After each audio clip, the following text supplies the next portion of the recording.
there. Welcome back to the Fanboy Cantina. How are you doing? In this episode, we are talking about Ms. Marvel, the series or season finale episode. Mr. C, how are you doing today? I'm feeling good. I'm gonna say I'm slightly disoriented. Oh, we got Junkyard, we got Jim Campbell. Welcome. Our there it is. Uh, what better way could we start than to have Junkyard and Jim Campbell jumping in on the show?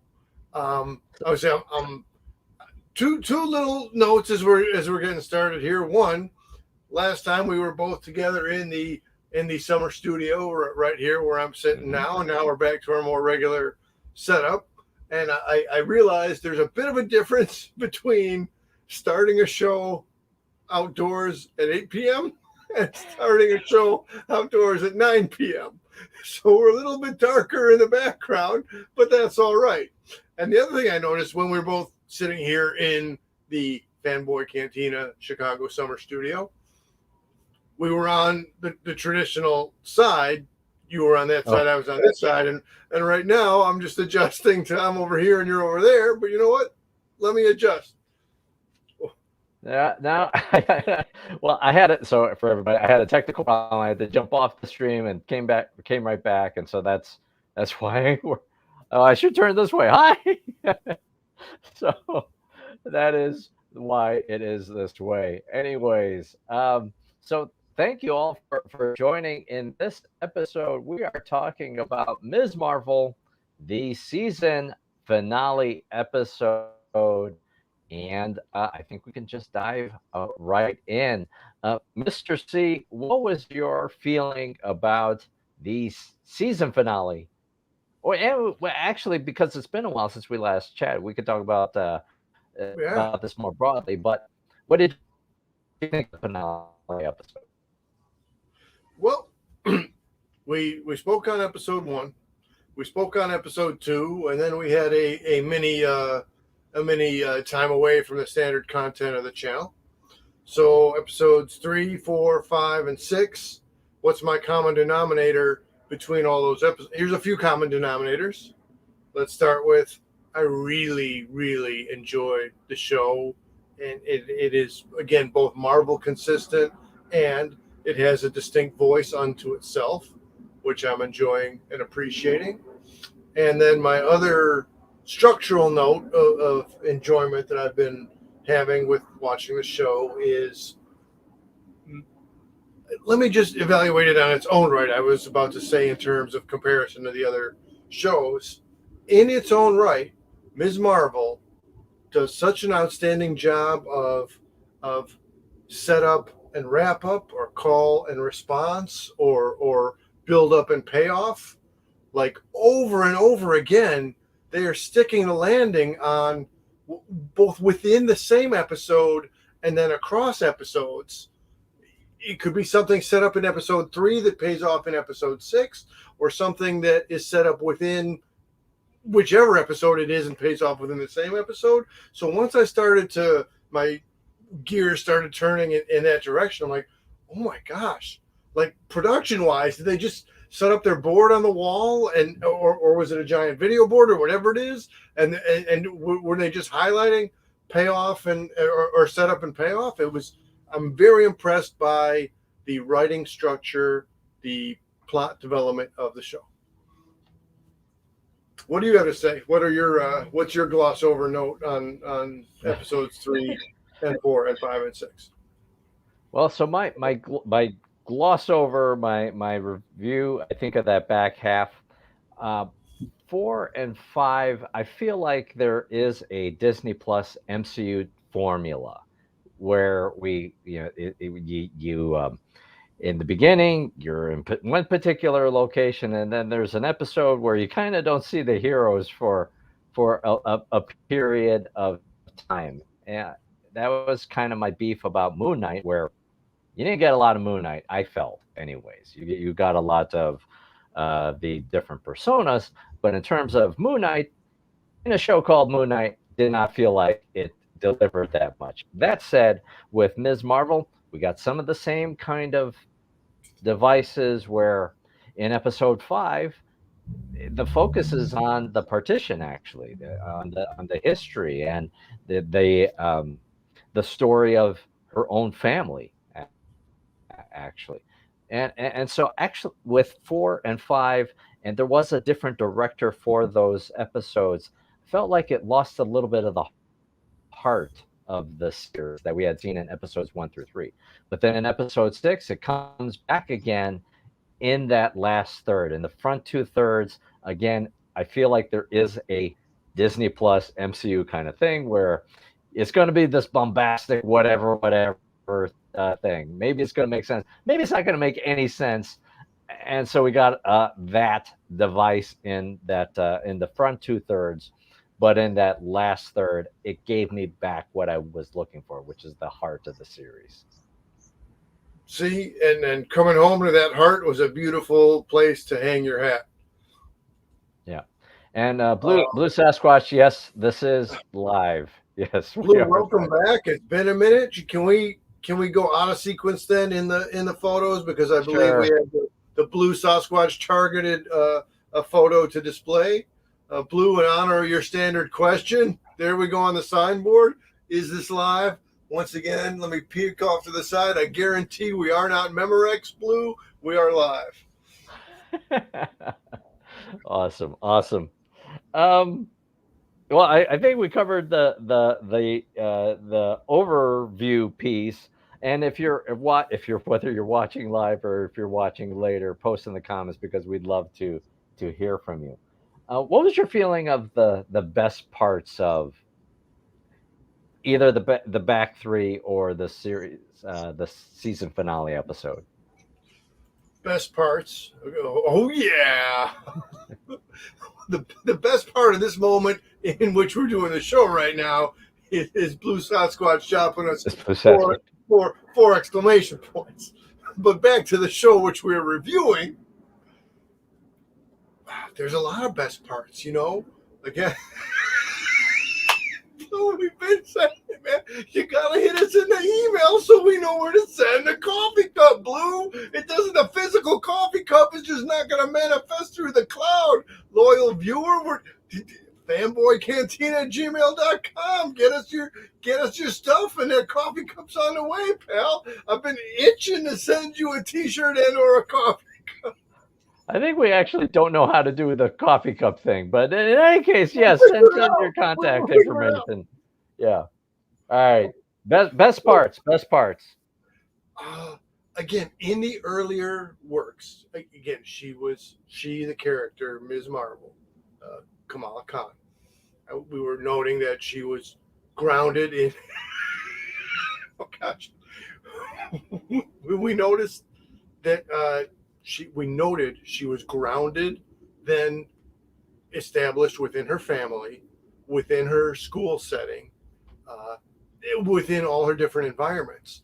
So now in the back half, I'm appreciating how they're grounding and establishing the character both as an individual, as a part of her family, as a part of her community, and as a person with powers who is then displaced in time.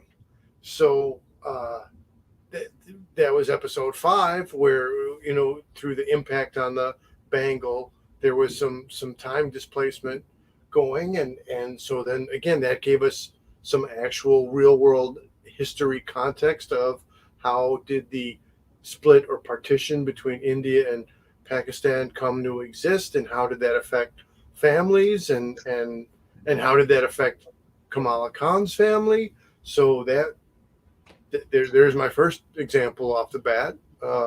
What are you thinking? Well, so for myself, I'm having a little bit of a internet thing, so hopefully I'm connected right now.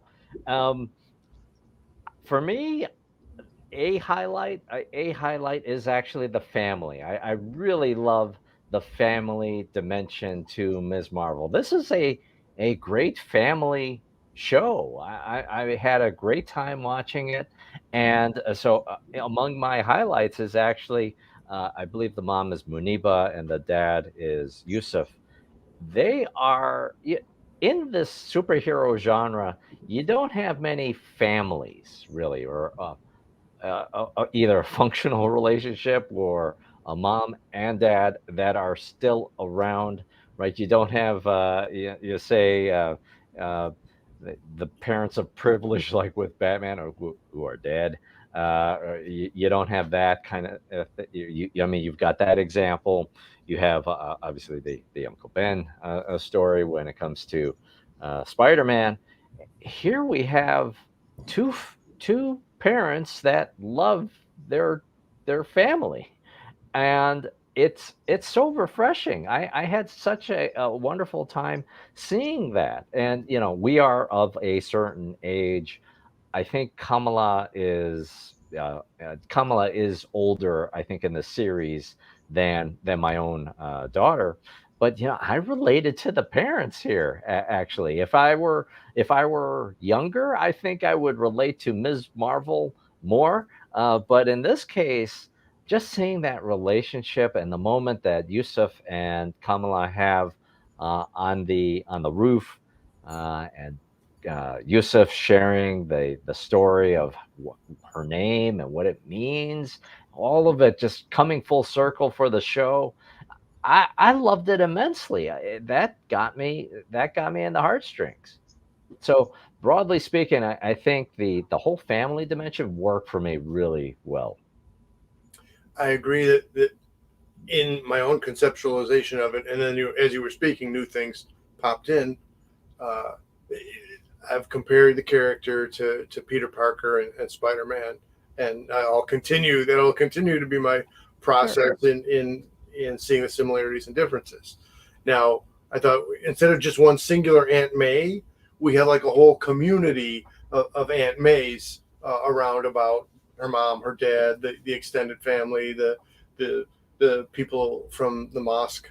Uh, but then once you said Uncle Ben, well, so then it's her great grandmother that was in the Uncle Ben role, or like an Uncle Ben character, because there was a character sacrifice. So a very different manifestation, a very different sequence than Uncle Ben passing on in the very first issue of Spider-Man, or Amazing Fantasy 15, if you will.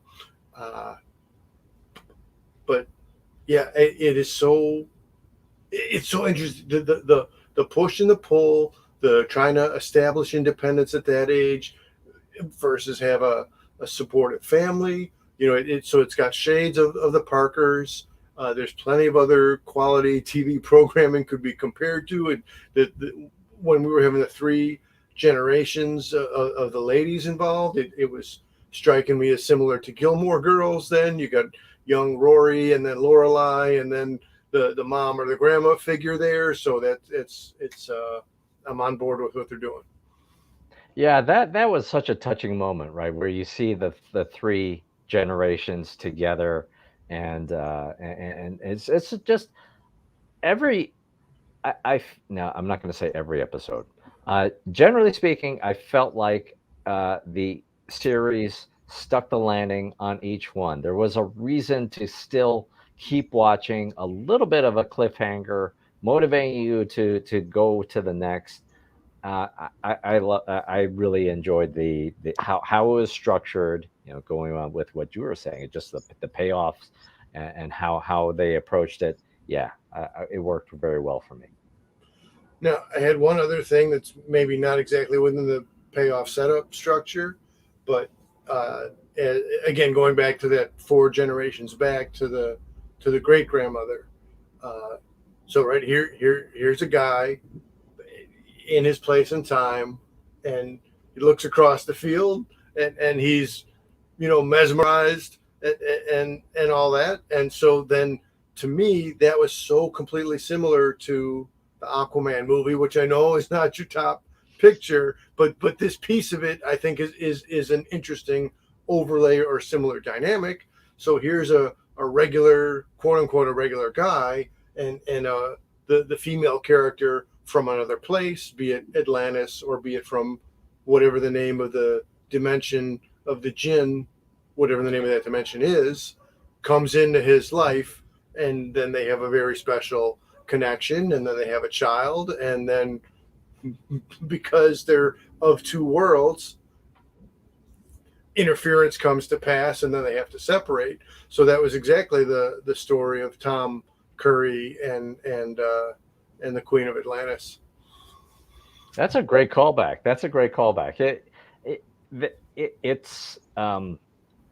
It's easy to ding the show for using the superhero tropes, but it's a superhero story. The tropes, the devices work, and to apply it to this particular character, and also the cultural dimension that is uh, kind of the spinal column of the show, or a key pillar of the show. It's brilliantly done. Um, all right, other bests, or do you want to go to the worst part? Or I Oh, want well, to go. I'm going to have a blank page on worst, but let me start on then just some lighter and quicker turnarounds on the callbacks. So within the wedding episode, Oh yeah, episode 3, right? So you have some dance choreography, which to me was entertaining and top notch.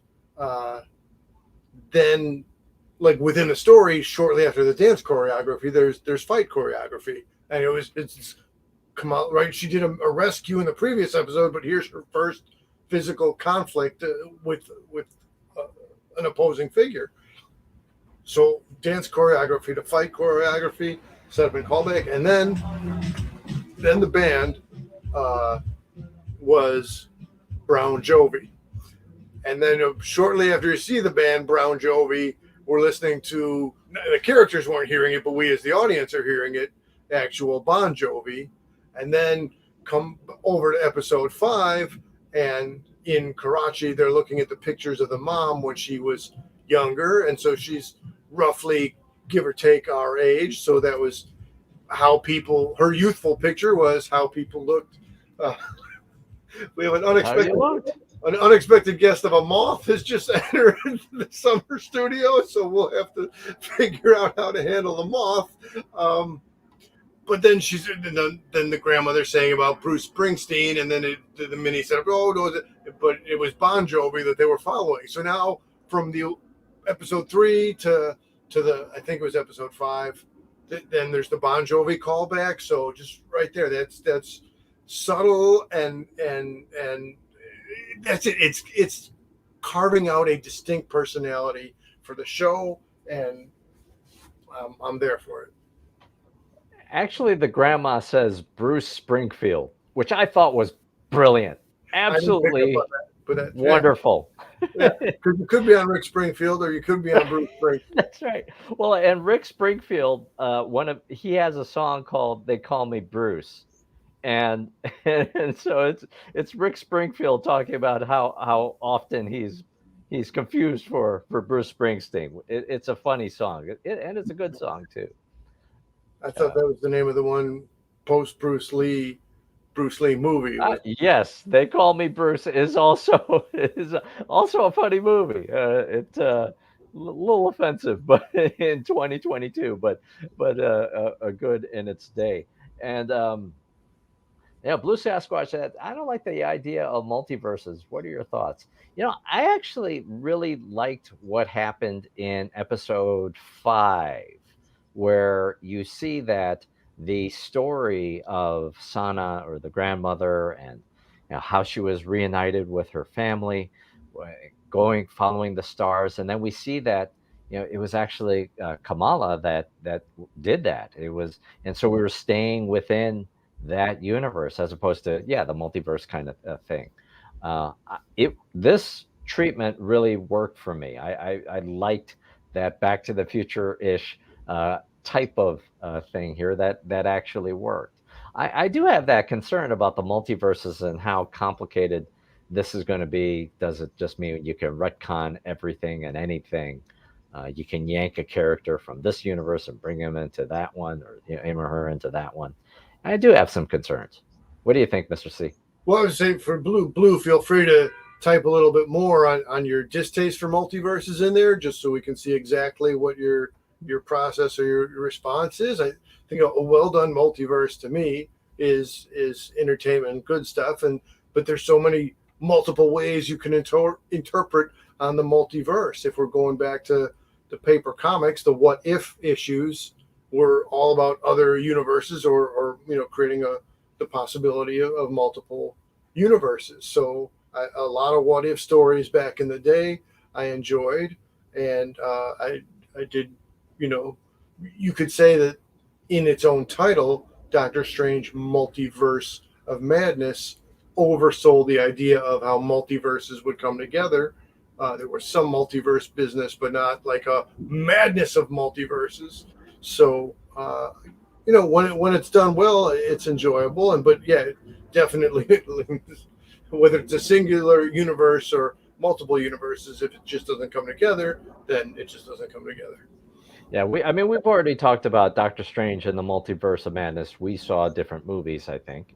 Um, but and just for everybody, I did not like the movie. And actually, the more that I think about it, the less I like it. It just sort of it's getting worse over time The for more I me. think about it, the more I do like it.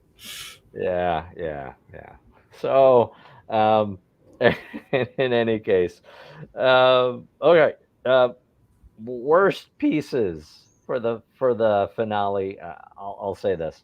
Yeah, I did not really enjoy the first two-thirds of the episode because it is it's just the Disney Plus MCU bit, or for that matter, it's any type of action franchise, and it's all just a question of how how well is this going to come together.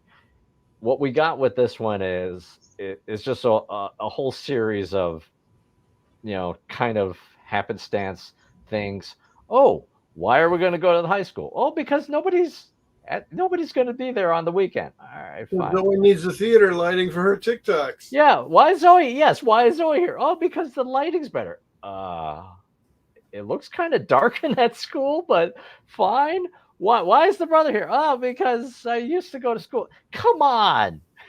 And then as the whole thing is unfolding, the damage control folks, the damage control soldiers have these weird energy weapons that seem like they could kill you, but they don't. In some cases, they set the phaser to stun, and then they have actual guns at the end because I don't know why. Right. Whatever. They were the Yeah, most stormtrooper of non-stormtroopers that ever stormed a troop there. yeah. I watched the finale twice, and the second time I just was more in the what is this? What is? It's fine. You disengage. It's all good fun. It's fine. But on second viewing, I just yeah. Now, for me, for episode 6, then right, it's like, well, what are you willing to for the setup and for the payoff? So, given that the farcical and comedic payoff was a Home Alone like, but in a group, then a group of, I forget, was it 5, and then the older brother comes in. If it was it anyway, but then they're just the hijinks of it all. We're all going to wear Oh sure. hoodies and baseball hats, and we're going to attach a fire extinguisher on the back of a bicycle, and we're going to create smoke screen, and then we're going to be facing the one corridor, but then they're going to come up from behind us, and then all of a sudden, can I get just right against the edge of the screen? We're going to get pressed against the ground and all that. Uh, that was great fun. That was to me, that was just pure fun, and so I was good with whatever steps it took to arrive there. Yeah, I mean, we needed to get to that piece with episode 5, with the previous episode where you've got the rift. That could have been the finale. That device could have been the finale, but to bring it made sense to bring it back to Jersey to have this confrontation. I understand that from an approach and storytelling aspect, but the kind of drawing out of all of these devices or whatever. Yeah, it just it just it just lands a little bit funny for me. Okay, and Blue Sasquatch. That's how I rate the movies now. If I'm pass out, watch a movie. You got thumbs down. Just go in here. Yeah, I think Cisco would have been that thong. But Gotta be careful with your thumb. yes, All your thumbs are all that business. yes, the thumb. In that case, all right. So I'm looking at my notes, and then even so, we kind of did things a little bit differently.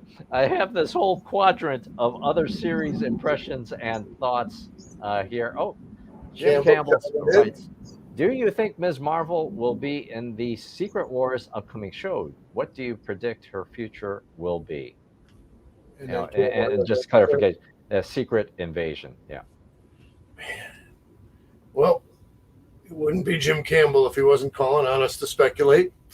Uh, I mean, sure. Why would they? I mean, she's supposed to be a big character, and as they've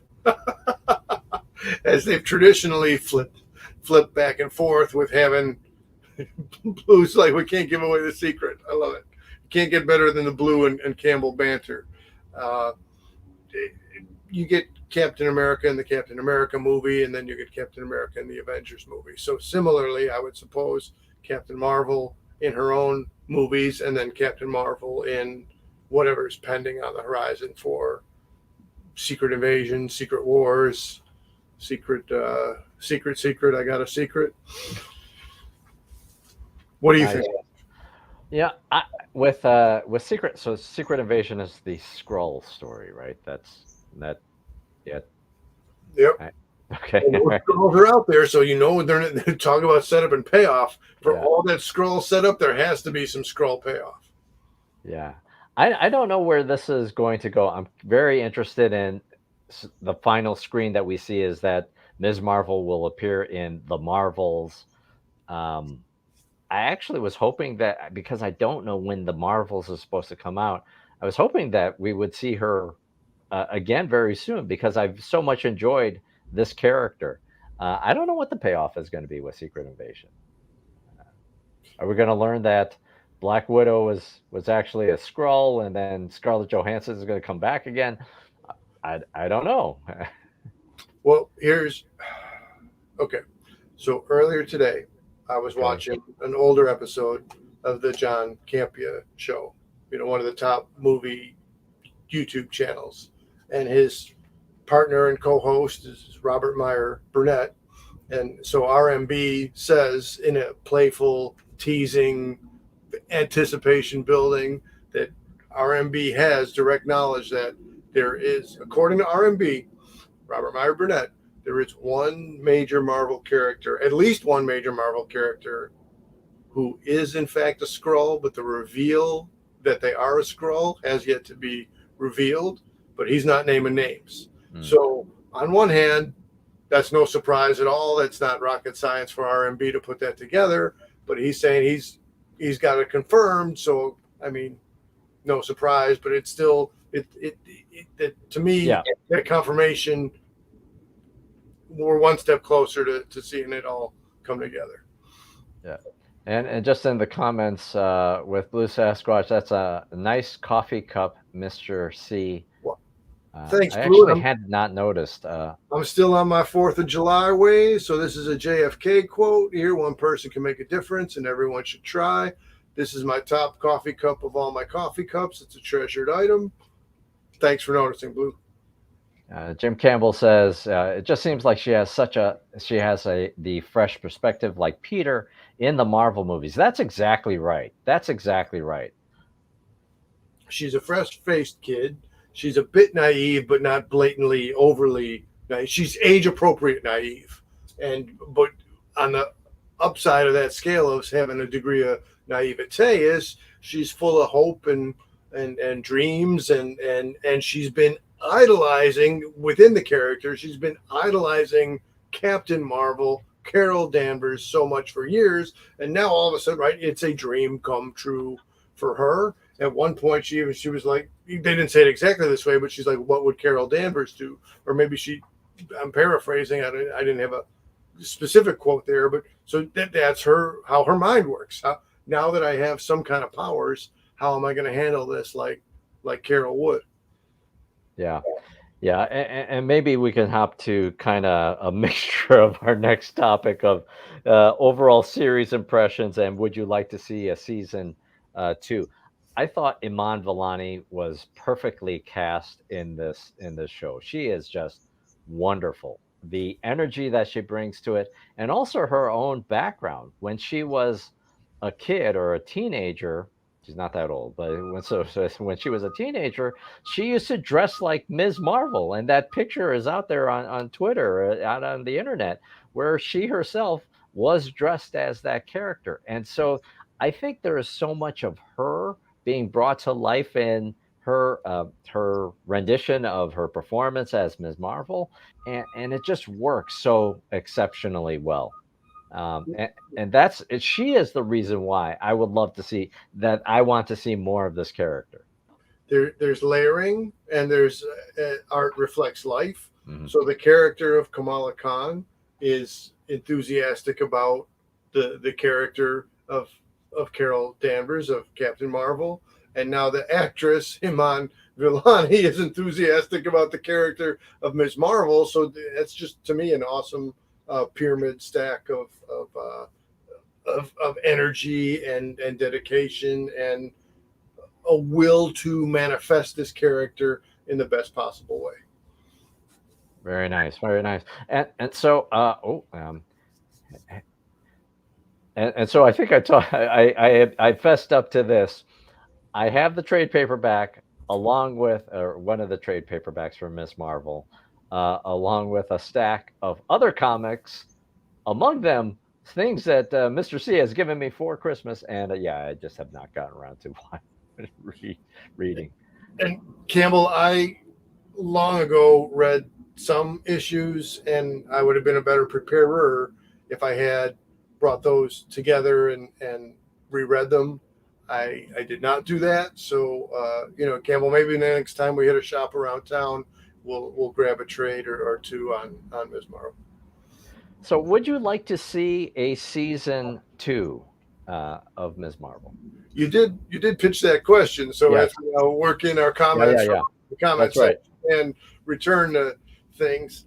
Um, A, yes, but B, I don't know if you want to jump to the image of that. Oh, As it says at the end there, we should anticipate to see. Oh, wait. Hold on, hold on. there we go. This end, not that end. Right. So in the Marvels movie. So again, let me come to the question first, and then I'll spin around a little bit. So clearly, we're going to see the character again with Captain Marvel and Photon, Monica Rambeau, and whoever else is going to be in that ensemble sequel to the Carol Danvers Captain Marvel movie. So I'm absolutely looking forward to it. I'm going to anticipate, again, similar to Doctor Strange in the Multiverse of Madness, the more supporting characters you piece together and bring in, then you do have to tamper down how much actual Doctor Strange solo time you have. So in that same kind of a way, I don't know how they're going to divvy up the screen time. Clearly, your lead is played by Brie Larson, and then after that, is how far down the call sheet or the cast list is young Iman Vellani going to be. That remains to be seen. But if she's in the movie, she's got to have some significant role beyond that of cameo appearance. So I don't know what the release date is, but we'll see Yeah, how it goes. yeah. I would. I did love the series. For me, it is, and I posted on Twitter. This is my favorite of the Disney Plus MCU series, and I don't think it's the recency effect, coming into play here. I just think it was overall the better constructed of the Disney Plus shows. You have and this one was hard because you have a brand new superhero that you have not seen before. I felt like this one worked better than Moon Knight, for sure. Uh, for me, at least, it worked better than Moon Knight. And yeah, WandaVision would have been pretty high up there, but then I feel like again, this is my problem with Doctor Strange and the Multiverse of Madness. I feel like that movie undermined things that I really loved about that Yeah. show. So unfortunately, in a vacuum by itself, it's great. It was really well done. The exploration of grief, we've talked about that before. A lot of great dimensions to that. But then in the context, it just sort of lost a step. So for me, I think it's now Ms. Marvel at the top, followed by maybe Loki, and then I don't know. Then it's a ravine, but I don't know what my number three would be. I don't have a specific ranking. I would take a minute to reflect on that, and I don't know how nimbly I would be able to do that right here, right Yeah, now. yeah, But do let me say that, just again, both in her own right and as a character who is structurally similar to Peter Parker, she's a hell of a lot of fun. And the banter. Okay, so let me some of the yeah. things that are identifying her. Peter Parker, amongst his Mary Jane Watsons and Gwen Stacy's and Flash Thompson's, is going to have a real top quality and specific kind of a banter, as well as during his supervillain battles, he's bantering with them. So her banter, her conversation style with her parents, with her classmates, with her squad, with her posse, with her group, it's it's a distinct voice, and a voice I appreciate to be able to partake in, and that reminded me while I was watching and writing stuff down. So besides the Gilmore Girls, I had another frame of reference, and maybe I'm stretching a bit here, but it was, to me, of the '80s era movies, it was a little bit reminiscent of those tender moments Mhm. between father and daughter. So it struck me as a bit like your Molly Ringwald character, uh, either in Pretty in Pink or in the Pickup Artist, if I'm not confusing them, but the way she would relate to Harry Dean Stanton, just their acting chemistry as Mhm. father and daughter. So now here is another structurally similar but very different flavor to it. Some real key the mother daughter chemistry. I've already commented on that, but so let me. Yeah, it struck me as a pinch similar to Molly Ringwald and Harry Dean Stanton. Yeah, no, that's great. Yeah, yeah. The first three episodes, I felt that 80s kind of vibe to the story. Yeah, that kind of the family dimension and the just the energy of it. It really worked. It really worked for me. So that's why it's up there. There's so much that I thought really worked quite nicely. I think with this series, so let's talk about the ethnic or the cultural dimension to it. It was brilliantly done. All of it was just brilliantly done. They managed to in 6 episodes tell so much of the Muslim experience, the Muslim culture. You get to see a wedding. You get to see Eid, the Eid festival. You get to see the actual rituals of going to the mosque, and yeah, they it's kind of demystifying in a way of just exposing for a mass audience this faith or this culture, and also um, just the energy and relatability and actually, also, I'll just say, the cast was good looking as well. Just how, it's the kind of the Black Panther type of cultural experience, or for me, the Shang-Chi kind of experience of being able to see people who look like you in this format, in a mass consumable format. I'm not Muslim, but I really just I could appreciate the cultural moment here with the series.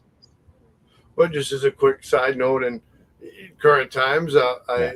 I understand that Russell Crowe probably, best of my knowledge, has no connection to Greece, but Right. I look forward to speaking on his interpretation of Zeus at another point in time, right here on the same channel.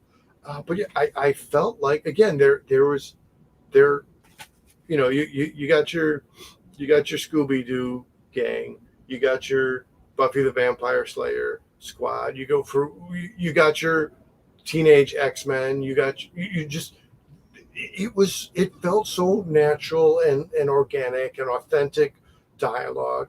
You have people of a similar background, different complexion, lighter and darker skin within the same community. And just, I feel like I've seen this conversation or pieces of these conversations transpire, and so it struck me as largely authentic, entertaining, enjoyable, and well done. Yeah, yeah. Yeah, and I think there's different parts of this show that can relate, that people can latch onto. Not everybody's going to be able to relate to the kid from Brooklyn who can, do this all day. Not everybody's going to be able to connect with that.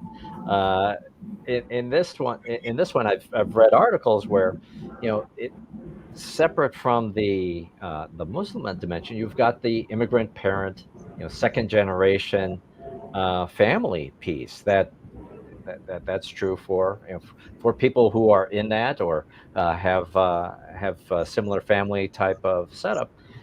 There's that relatability here. So I thought it was really brilliantly done. A personal thing that I'll say, with um, for everybody else, we've talked about this, I think, on the show before. My father had passed away earlier in the year. We just had a memorial for him a couple of weeks ago, and so there was a moment in this memorial when, so I'm Japanese American, and you know the somebody had commented about how after the war, after World War II, the FBI would come to the Buddhist temples. Many Japanese Americans are Buddhist, and they would review the sermons, the cultural activities that people would do of martial arts, whether that's judo or kendo or something else, had to be organized through the temple, because the FBI was concerned about people congregating. And so, there's this identification with the Muslim American experience, or the scrutiny that the many Muslims face, that is painfully relatable to the Japanese American community. So to see these moments, they do it in a way that's not heavy-handed, but when everybody has their IDs ready at the mosque, that was sad and chilling in a way, but it's done in a way that's accessible for a mass audience, I guess. Um, the moment when the sheikh, I think it's Abdullah is his name, quotes Lincoln, I just love that so much. That is one of my favorite quotes of anything, anywhere. That I pray not that God is on my side, but that I am on the side of God, and that because He is always right. It's just, and I'm paraphrasing that, but just awesome. It just hit me in all the fields here. That was a real good boomerang zigzag quote with Lincoln. Let me jump back. Your dad's service was a really good service, No, thank. a fitting tribute for an outstanding human being and a great dad. I did not know until your dad's service about that historical story about the FBI of that era. I don't want to say poking around, but in their minds, doing what. Let's not worry about what they were thinking about, but just, Yeah, it was a completely intrusive practice what they were doing, and so obviously we saw that play out on screen. Just off the top of my head, an imperfect comparison. Uh, what I have for that is my dad's mom when she was young and in school, and her classmates would be speaking Gaelic, or what's casually referred to as the Irish language. They would get from the British, the same representation who was, you know, managing the partition in the show here, they would get the ruler on the back of the hand if they talked in their own native language. So again, it's an imperfect example, but that's the first thing No. that popped in my head. Let me backtrack. Also, I was so glad you said Captain America because I'm all Peter Parker similarities here. And now when she refers to herself as a brown girl from Jersey, I mean, fill in the blank. Here's a brown girl from Chicago, a brown young man from the Bay Area. That's again a very an economy of words to include many pieces of one's identity into that. So the fact that it's a parallel to, I can do this all day, comma, I'm from Brooklyn. Being from Brooklyn is what allows me to do this all day. And now you've got a very similar, I don't want to say catchphrase, but a very similar defining comment. Yeah, yeah, yeah. Last thing I'll say about experiences with damage control being the federal agency here, so it's a little bit different than say had they, and it would have been all the more real had it been the FBI actually coming to Moscow and all of that in this TV series. My grandfather, my mom's father, was among the first to get rounded up by the FBI after Pearl Harbor happened. He had nothing to do with anything, but so these kinds of things, even though they may seem either strange or hard to believe, it is actually something that is happening with so many people, so many Muslims, I believe today, and it's actually happened in past American history. So there's just so many pieces to the series that I genuinely loved, genuinely loved. Let me follow on a couple of those pieces. It may be somewhat Yeah, random, but let me wedge them in here because when I said catchphrase, yeah, so you got your if you're in the Fantastic Four and you're the Thing, you got your clobbering time. If you're still in the Fantastic Four and you got your Human Torch, you got your Flame On. Everybody, a lot of people know Hulk Smash because that's Hulk's famous, battle cry. And now we waited 4 movies before they said Avengers Assemble.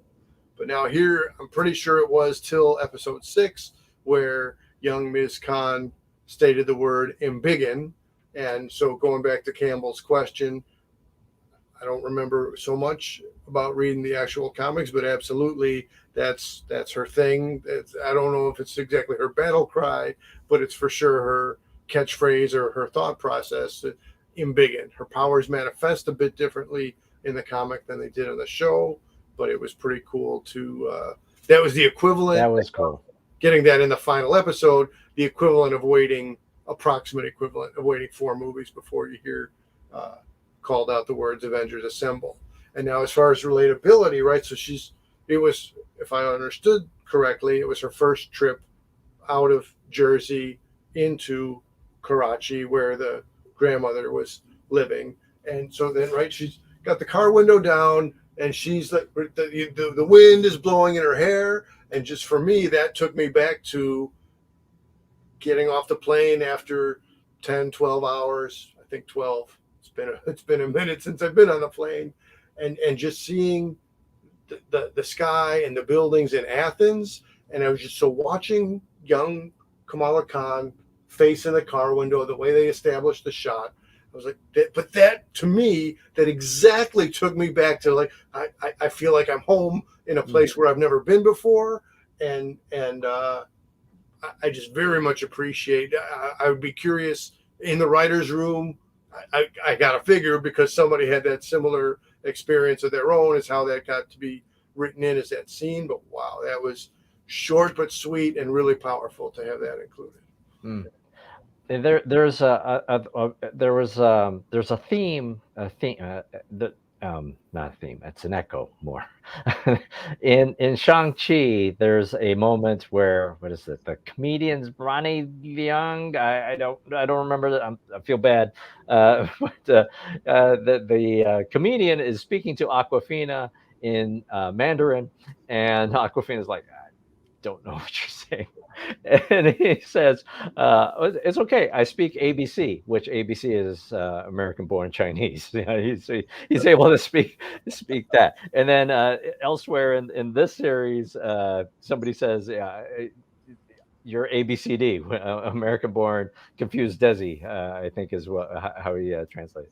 I like that. That's another aspect I like of being able to go to perhaps your homeland, as it were, but it's not really home. It's a land that where you've got a connection, but just like in your own experience of visiting Greece, uh, it's not your home. It's interesting. No, it's not, and it gets pronounced to you in many ways really quickly. But the initial feeling Mm. of it, like I've heard the stories Mm-hmm. for however many years up to that point in my life.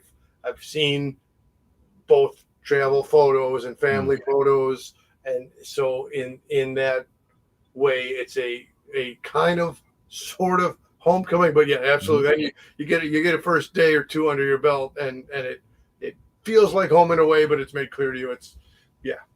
Right. Wow, there's a lot of a lot of Greek people in Greece.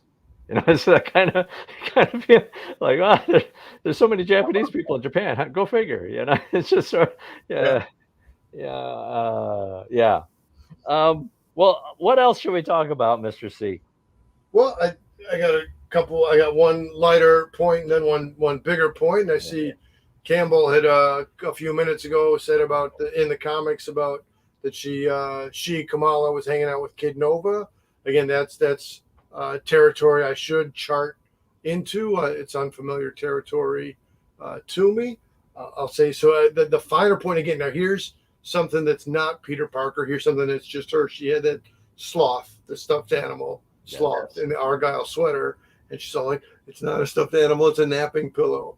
And then her cousins in Karachi are busting her chops over that, and that again, real just these subtle, distinct things to give her an identity. I really like that. And then I guess my last big point to speak on is the title of episode 6, and No Normal, and where she's saying to Cameron as he's melting down and grieving and literally exploding all over the place. Uh, you know, he's lamenting that he can't be normal, and she said, "Hey, there is Mm. okay, but let's make it there is no normal. Let's start from the assumption that there is no normal, and then let's find a way to be okay after that." So wise beyond her years, definitely absorbed something from the previous previous 3 generations of women in her family. Yeah. Uh, Great. I'm bummed that the show is over, but we can always rewatch, and I look very forward to the iteration interpretation coming in the movie house again. Who would have expected that this show was also the first incarnation of the word mutant in the MCU? That was unexpected. Uh, Didn't see it coming, and then of course, as every other review channel has noted, then you get the '90s X-Men theme played in right after that. So I look forward to how that's going to manifest. hmm Yep. No, absolutely, absolutely. Well, I think I've covered my the notes that I had. I had such a good time with this show. Yeah, like you, I'm sad that it's over. I'm looking forward to seeing the character again. I actually don't know what's next with Disney Plus, and what are we going to watch next? I don't actually know. Maybe I'm going to go hang out in Netflix for a bit and rewatch Stranger Things, or what else did we just start? Oh, Umbrella Academy. Wife and me Oh, just started putting down some Umbrella Academy episodes. I know you got the boys cooking. That's probably some territory, a kitchen I won't be entering into. But yeah, so maybe the question is outside of Disney Plus for a bit. yeah. I watched so now we're completely off topic now, but I was watching the Terminal List over last weekend. I went That was the first show in a long time that I've genuinely binged. I just watched all 8 hours, I think, of that stuff in one weekend. I think it is a flawed show.